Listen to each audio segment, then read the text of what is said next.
A comercialização de antidepressivos e estabilizadores de humor cresce a cada ano aqui no nosso país. Dados do Conselho Federal de Farmácia apontam que a venda desses medicamentos cresceu quase 60% entre 2017 e 2021.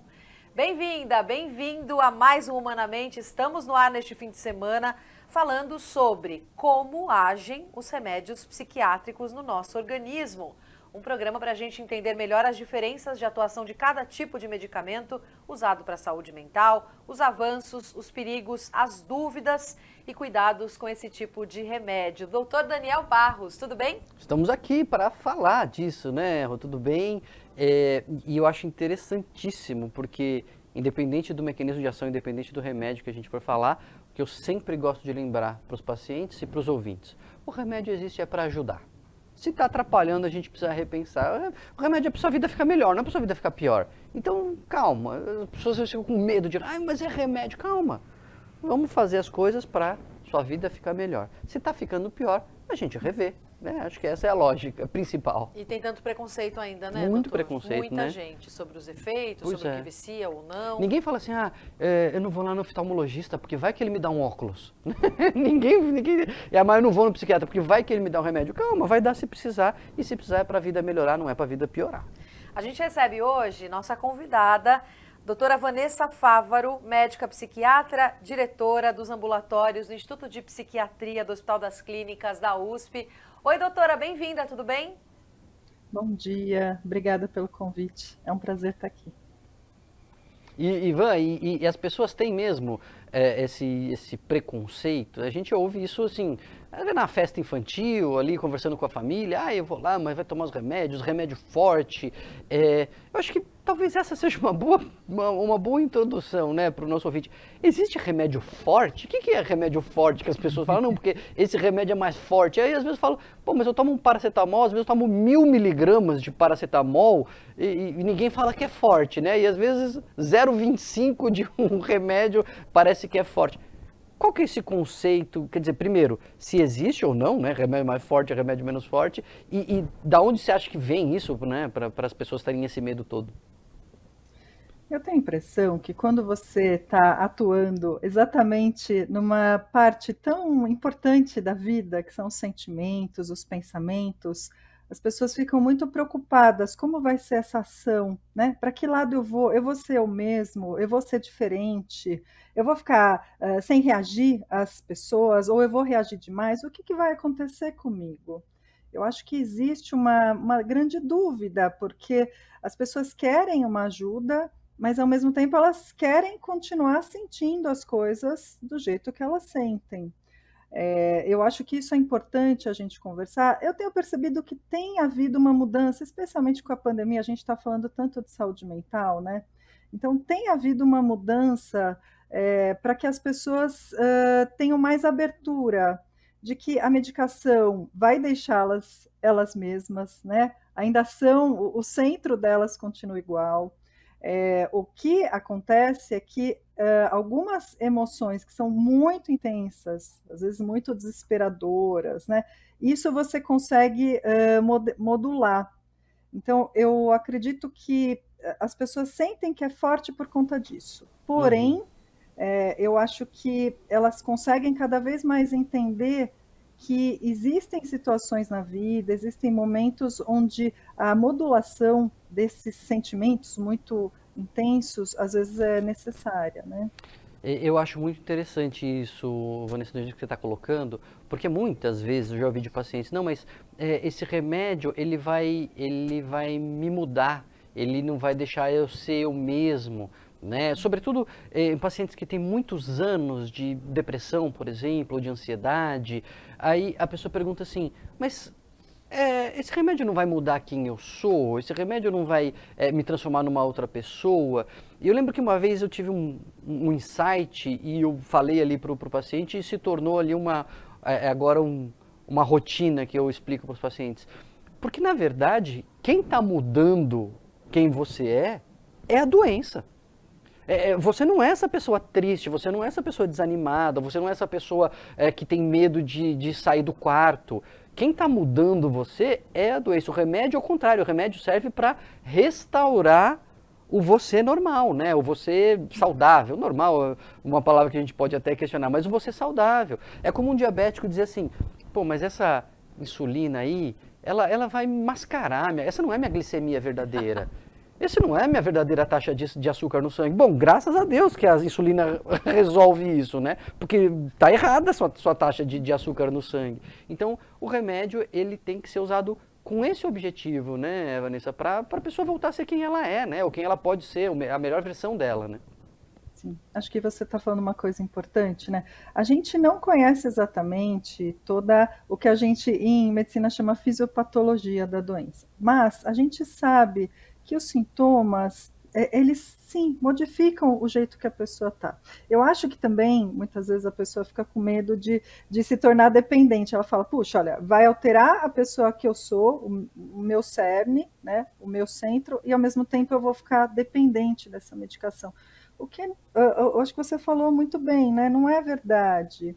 Existem modificações causadas exatamente pelo que está acontecendo antes na pessoa, e que essas sim precisam de uma ajuda. A gente tem, eu acho que se a gente usar um modelo de um crescimento pessoal, a gente está sempre numa vontade de se desenvolver, de aprender com o mundo, né, de saber e de ser cada vez mais a gente mesmo, né? Então, a medicação, às vezes, ela é necessária como um fator que vai trazer maior equilíbrio, que vai tirar, muitas vezes, a pessoa que está patinando, que está estagnada, que não está se desenvolvendo, e vai retornar para o desenvolvimento. É lógico que isso entra dentro de um monte de medidas, né? E até de uma postura da pessoa. Quando a pessoa topa de usar a medicação, é porque ela está nessa postura de buscar esse desenvolvimento. Ela fala, olha, eu quero continuar o meu caminho, eu não quero ficar parado.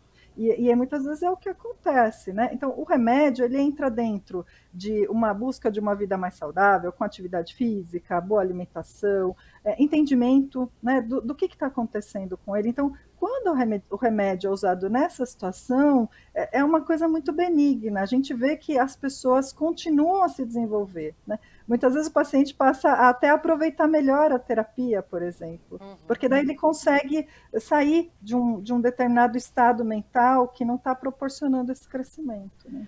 Mas aí queria jogar uma reflexão, que até o doutor Daniel pode começar e depois a doutora Vanessa completa também, exatamente sobre essa ideia que muitos pacientes têm e que podem limitar até o tratamento, interromper ou atrapalhar, que é de fugir da essência da pessoa. Poxa, mas esse medicamento está me tirando da minha essência, eu estou menos emotiva, eu estou anestesiada, alguma impressão do tipo. Isso tem a ver também, talvez, doutor, de uma visão mais completa da medicina em relação ao paciente, de uma análise tentando um olhar mais profundo sobre esse paciente, sobre as várias questões que envolvem também ali a saúde mental, até porque nem todo mundo tem acesso a esses remédios.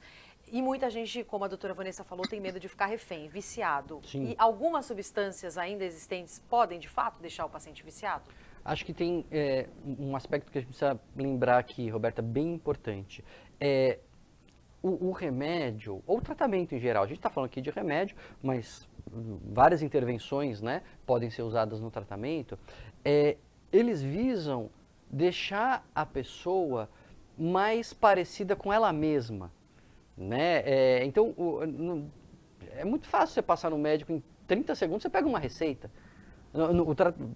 O tratamento não é dar a receita, o tratamento é ajudar a pessoa a encontrar quem ela é, a encontrar essa sua essência, a buscar ali qual é a sua liberdade, porque a doença, o transtorno mental, os sintomas restringem a liberdade da pessoa.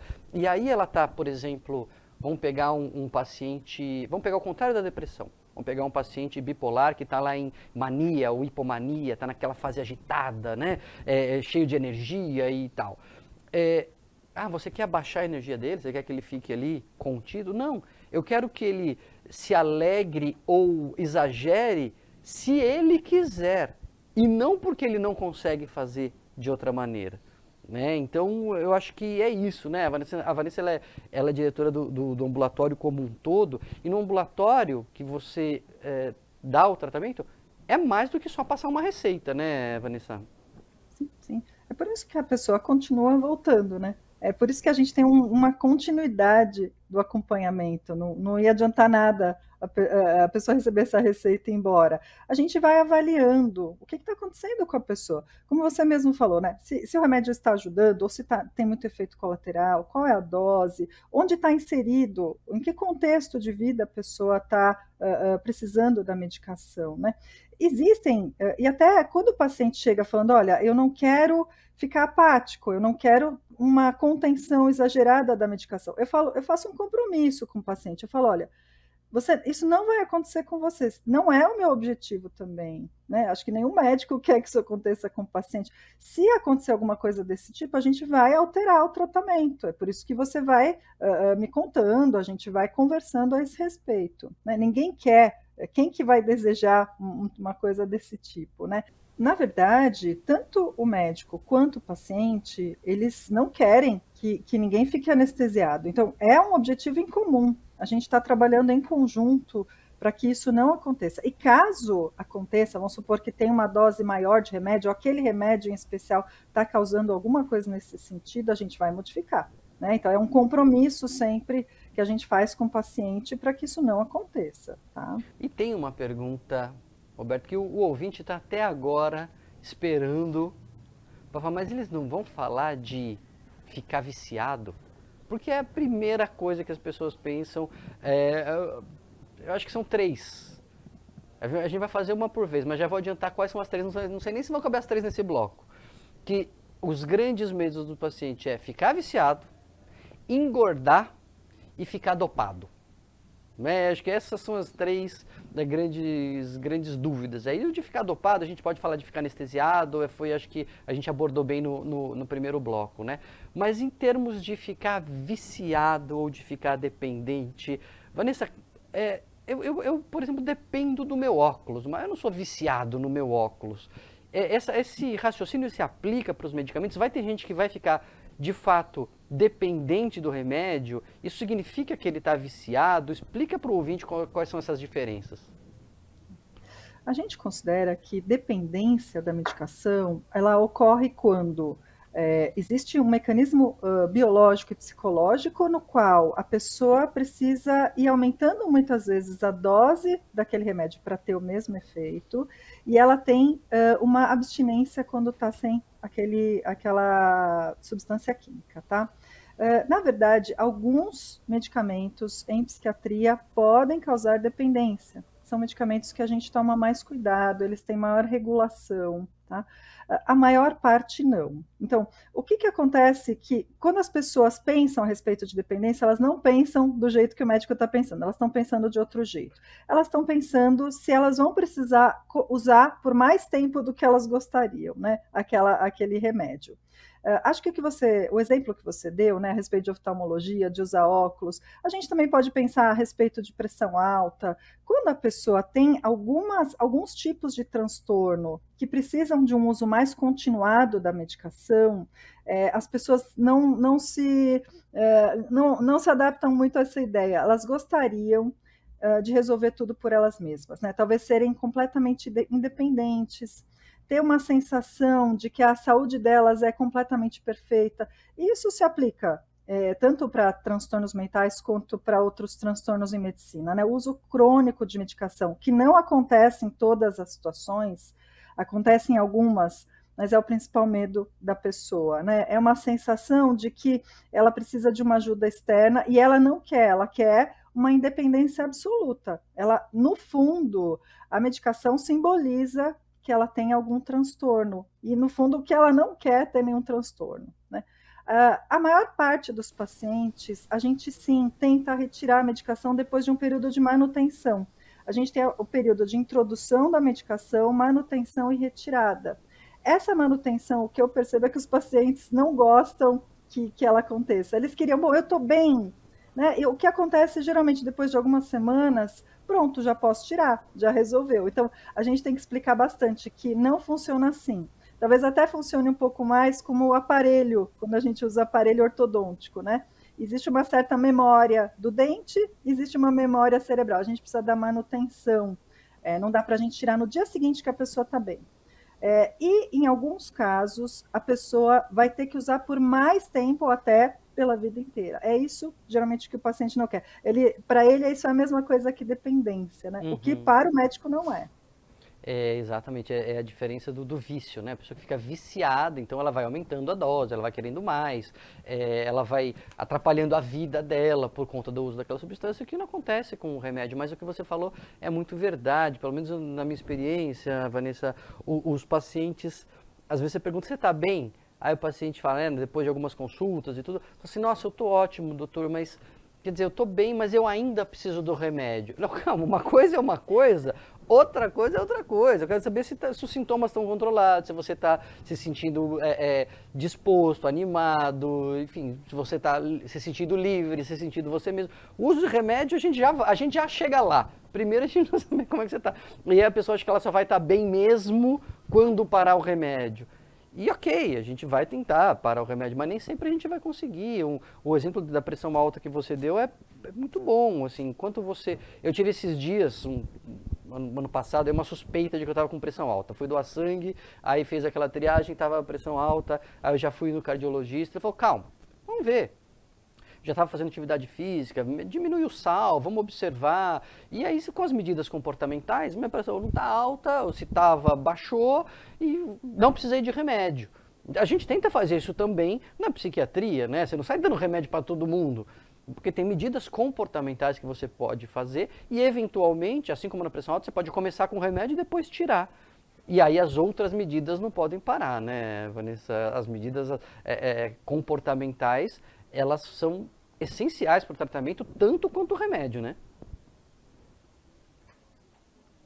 Instiga muito o paciente para fazer essas medidas comportamentais, porque tem também um certo tipo de paciente que é o contrário, ele fala, eu estou super bem, com remédio não preciso fazer mais nada. Também não é assim, né?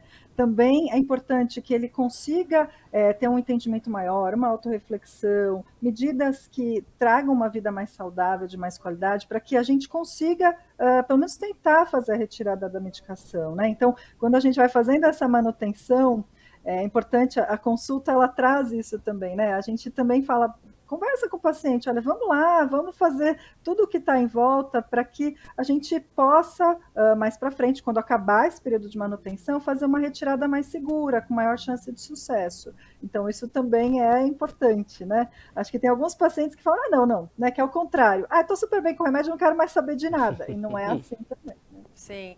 Ainda seguindo a linha do Dr. Daniel, dos principais medos dos pacientes, quais são as substâncias que de fato engordam nesses medicamentos e qual que é a relação, muitas vezes, com o paladar, né? Até do aumento do bem-estar do paciente, com o paladar que fica melhor, ou a vontade de comer.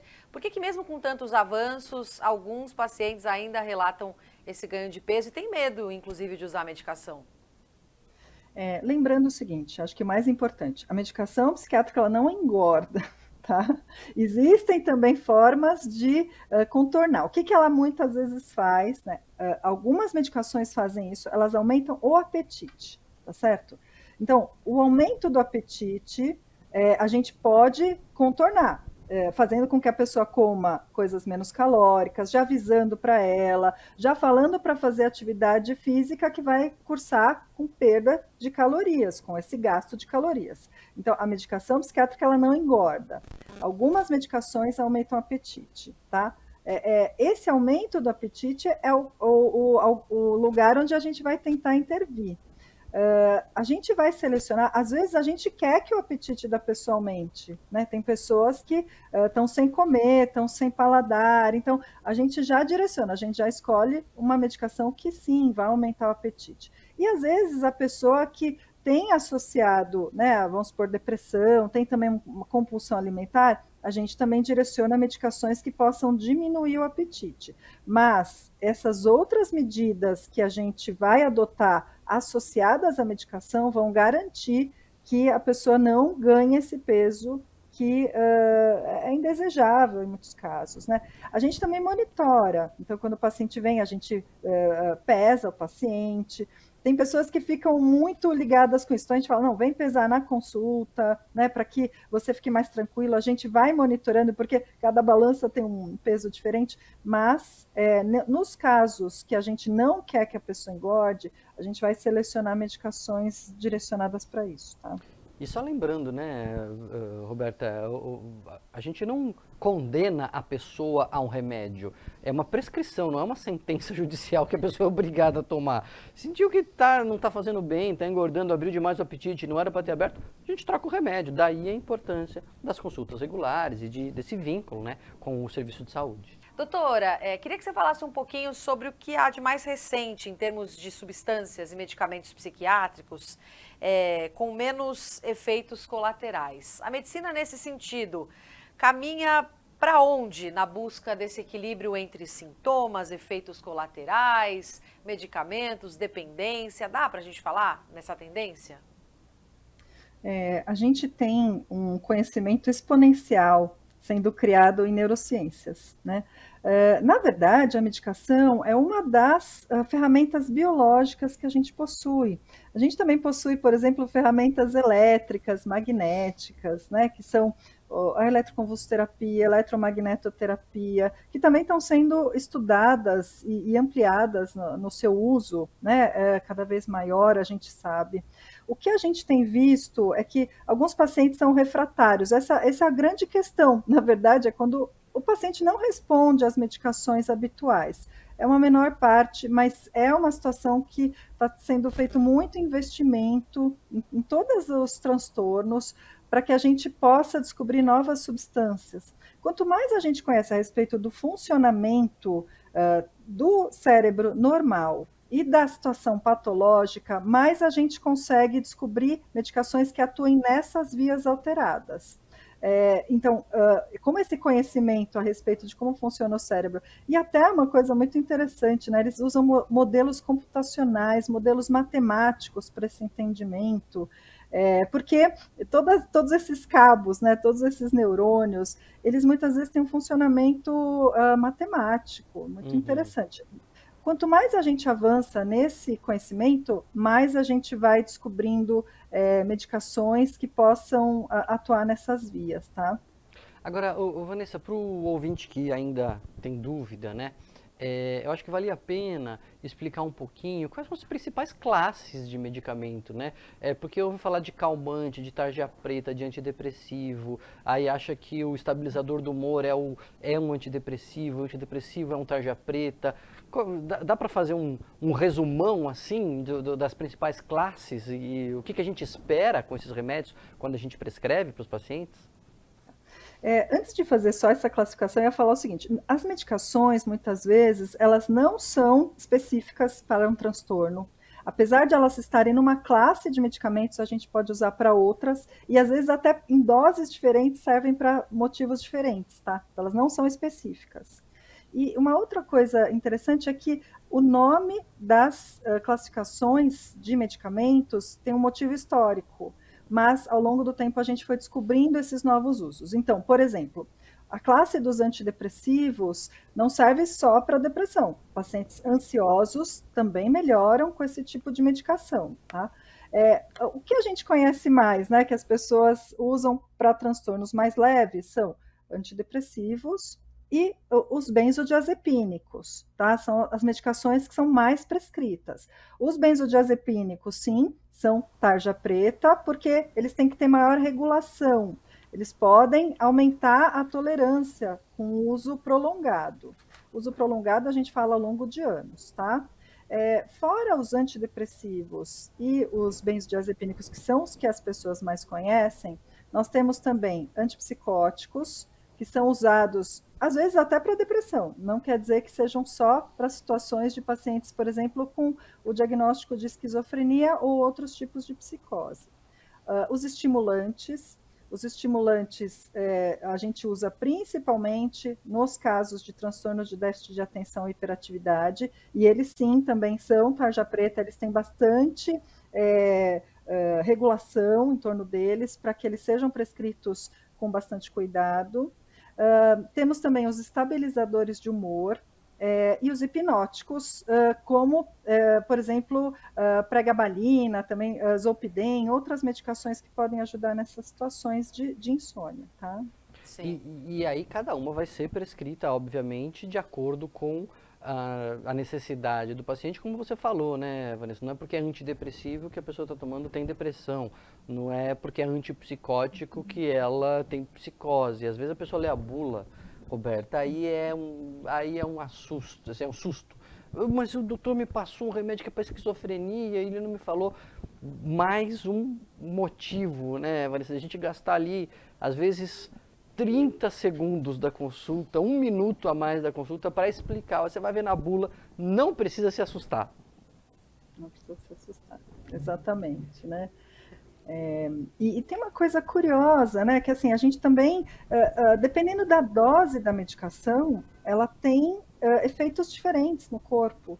E ela é indicada para motivos diferentes, para sintomas diferentes. Então, por isso que eu acho que vale a pena. A farmacopeia tem ampliado, a gente também tem melhorado muito o conhecimento a esse respeito, né? De como que se usam as medicações. Então, vale a pena conversar a respeito disso. A bula ela é uma informação que não vai ajudar em muitas vezes, né? É tão importante isso, Vanessa, que eu lembrei aqui, a gente conversando de um paciente que uma vez ele começou a tratar comigo, aí ele parou de tratar comigo, de repente voltou um tempo depois, meses depois. Ah, doutor, eu fui no outro médico, mas eu não gostei, viu? Ele me deu um remédio que me fez mal. Aí eu fui ver, o remédio era o mesmo. O outro médico tinha dado o mesmo remédio que eu tinha dado, era uma outra marca, mas era a mesma substância, e provavelmente não explicou, não gastou ali tempo se vinculando, né, explicando essas coisas. Eu acho que isso faz toda a diferença no tratamento também. Não é um medicamento isoladamente, né? Exato. Agora, ainda sobre dúvidas das pessoas e ações muito frequentes. Quando a pessoa interrompe o uso de um medicamento, sem o acompanhamento do médico, sem avisar o médico, por exemplo, o que acontece nesse organismo? Vai depender da substância que foi suspensa, tá? Geralmente, quando a gente vai suspender a medicação, a gente considerou qual que é o período de manutenção recomendado na literatura científica. Existem vários estudos, dependendo de cada transtorno. Quanto que é o tempo mínimo que a gente deixa daquela substância para a pessoa? Se ela para antes, ela tem mais risco de retornar aos sintomas iniciais. Se ela cumpre aquele período, tem menos risco. Então, tudo depende do risco que a pessoa quer correr, tá? Às vezes tem a ver com isso, com o retorno do transtorno inicial. Às vezes a pessoa pode, dependendo da dose que ela está e do tipo de medicamento, sentir efeitos físicos dessa retirada, porque em alguns casos a gente tem que fazer um desmame gradual, tá? Então, tem pessoas que vão passar mal, vão ter sintomas físicos, outras não, outras vão aceitar correr esse risco, né, dependendo do momento em que elas tiram, se foi cumprido a manutenção que a gente sugere, que a ciência sugere. Muito bem, esse é o risco também da automedicação, né, Vanessa? O sujeito, ele começa a tomar o remédio da cunhada e ele não sabe como é que faz para parar depois, né? Então, a gente fala muito de automedicação, dos riscos de tomar o remédio, mas um grande risco também é o gerenciamento, a gestão. É para aumentar a dose, não é para aumentar a dose, é para diminuir, que hora que eu paro? Tudo isso também precisa ser acompanhado e decidido com a equipe de saúde, né? Sim.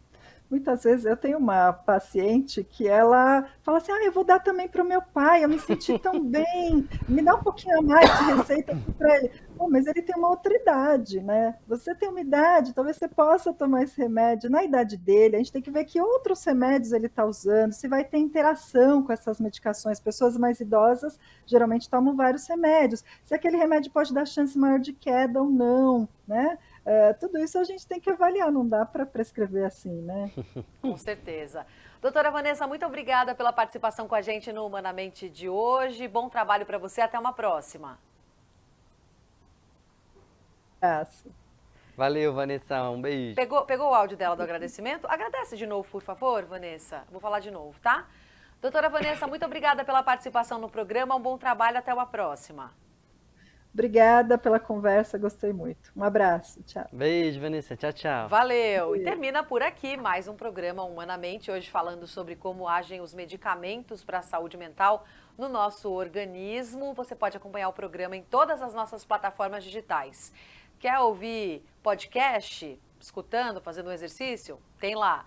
Quer ouvir, quer ver em imagens também, estamos no YouTube. Humanamente volta na semana que vem com outros assuntos importantes. Obrigada, doutor. Boa semana. Boa semana. Humanamente vai onde o povo está. Valeu, gente. Tchau, tchau.